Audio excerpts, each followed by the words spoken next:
আসসালামু আলাইকুম, welcome back to my channel. আমি প্রিয়া কবির। কেমন আছেন সবাই? চলে আসলাম আপনাদের জন্য আরও একটি সুন্দর ব্লগ ভিডিও নিয়ে। তো ভিডিওর শুরুতেই দেখতে পাচ্ছেন আমি কতগুলো ফল নিয়ে বসেছি। আমি গিয়েছিলাম একটু এয়ারপোর্ট হাজি ক্যাম্পের ওপাশে। ওখানে গিয়েছিলাম আমার একটা মোবাইল সারানোর জন্য। তো মোবাইলটা সারতে দিয়ে উনি আমাকে বলেছিল যে ঘন্টাখানিকের মতো সময় লাগবে। তো আমি কি করেছি, যেহেতু মার্কেটের নিচেই হচ্ছে হাজি ক্যাম্পে, সামনেই প্রচুর পরিমাণে হচ্ছে বাজার সবকিছু বসে।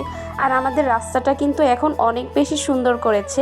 আর এতদিন তো হচ্ছে হাজি ক্যাম্পের রাস্তায় কাজ ছিল, আর এখন তো সেই রাস্তাটা অনেক বড় করেছে আর অনেক সুন্দর করেছে। বিকেল বেলা সন্ধ্যার পরে ওখানে হাঁটতে কিন্তু বেশ ভালো লাগে। তো মোবাইলটা সারাতে দিয়ে আমি আর হচ্ছে আমার ফুফাতো বোন, আমি সবসময় নেই যাই, আমার ফুফাতো বোন সাথে যায়। আমার তো নিজের কোনো বোন নেই, আমার দুই ভাই আর হচ্ছে আমি নিজে একাই।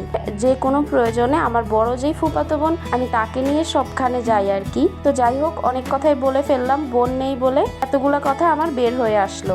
যাই হোক, আমি গিয়েছিলাম নিচে একটু হাঁটাহাঁটি করতে। তো দেখি যে এখানে বেশ ভালো ভালো দেশীয় ফলগুলা নিয়ে বসেছে। দেখতেই পাচ্ছেন এখানে আমার আপুর কিছু বাজার আছে, আমারও কিছু আছে। আমি আজকে বাজার করি নাই, আমি শুধুমাত্র যেই ফলগুলো এখন সিজনে চলছে ওই ফলগুলাই আমি কিনতে গিয়েছিলাম। আর এগুলো খেতেও কিন্তু আমার কাছে বেশ ভালো লাগে। তো পেয়ারাগুলো দেখতে পাচ্ছেন কি সুন্দর কচকচে। আর গাব, এটা হচ্ছে এই সিজনে গাবটা কিন্তু ভালো পাওয়া যায়। তো আমি হচ্ছে আমাদের গ্রামে তো এগুলো গাবের কোনো অভাব নেই, ঘরে ঘরে সবার গাব গাছ আছে। এরপর আমাদের বাগানের মধ্যেও এরকম গাব পড়ে থাকে, এগুলো কেউ খায়ও না। কিন্তু ঢাকা শহরে দেখেন অনেক বেশি দাম। এখানে আমি 160 টাকা দিয়ে এই গাবগুলো কিনেছি।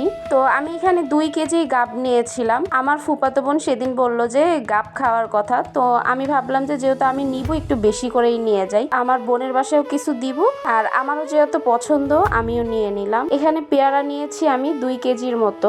তো পেয়ারার ওয়েটটা কিন্তু বোঝা যায় না।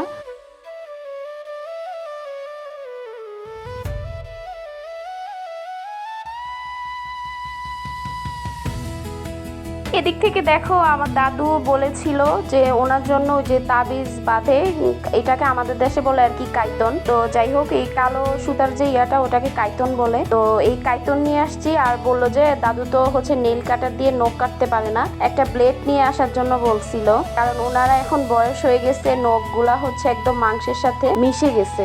তো ওনার নখটা ফালাইতে অনেক বেশি সমস্যা হয়। তো দাদু নিজেই হচ্ছে ব্লেড দিয়ে ফালায় আর কি। কিন্তু আমি যখন বলি যে নেইল কাটার দিয়ে ফালানোর কথা, কাউকে দিবে না। তো যাই হোক, এরকম বয়স হয়ে গেলে ওনারা একটু এরকমই হয়ে যায়, ওইটা বলে লাভ নাই। আর আমি একটা হেডফোন কিনেছি, আমি একটা কিনেছি আর আমার ফুফাতো বোন একটা কিনেছে। এটা রিয়েলমির হেডফোন ছিল। হেডফোনগুলো সব হচ্ছে আমার বিড়ালেরা কামড়াই কামড়াই নষ্ট করে ফেলে। তো আমি হেডফোন আনলে আমার কোনো, ওরাই নষ্ট করে ফেলে। এর আগেও একটা আনছি, ওটা নষ্ট করছে।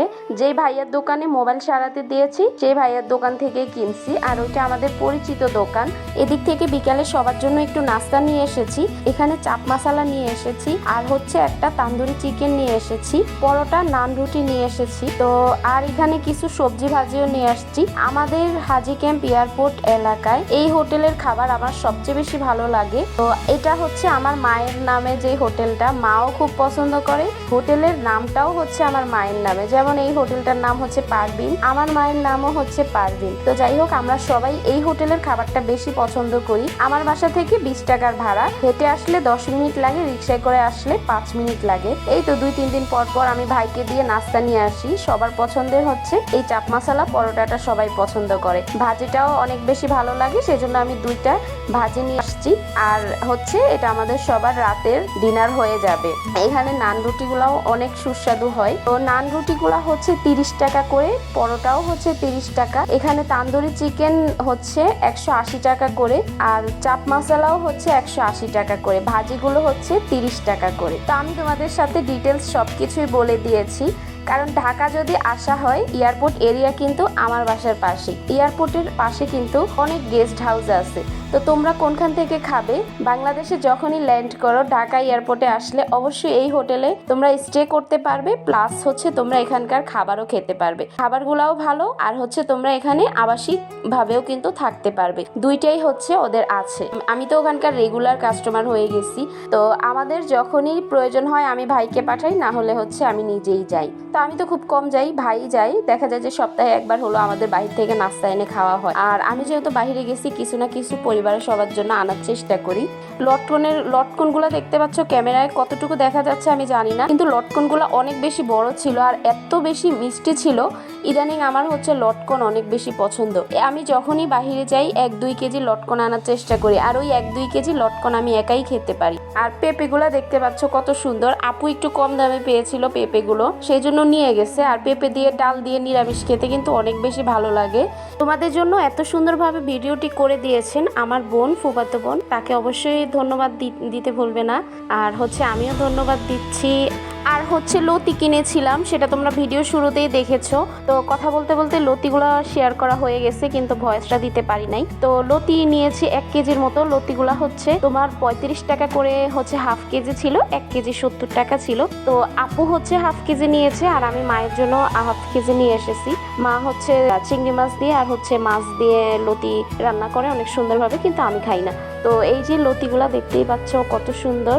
এই ছিল আমার আজকের বাজারের ব্লগ। তো কেমন হয়েছে আমার ব্লগটি অবশ্যই কমেন্টস করে জানাতে ভুলবে না। সবাই ভালো থাকবে, সুস্থ থাকবে। আসসালামু আলাইকুম, আল্লাহ হাফেজ।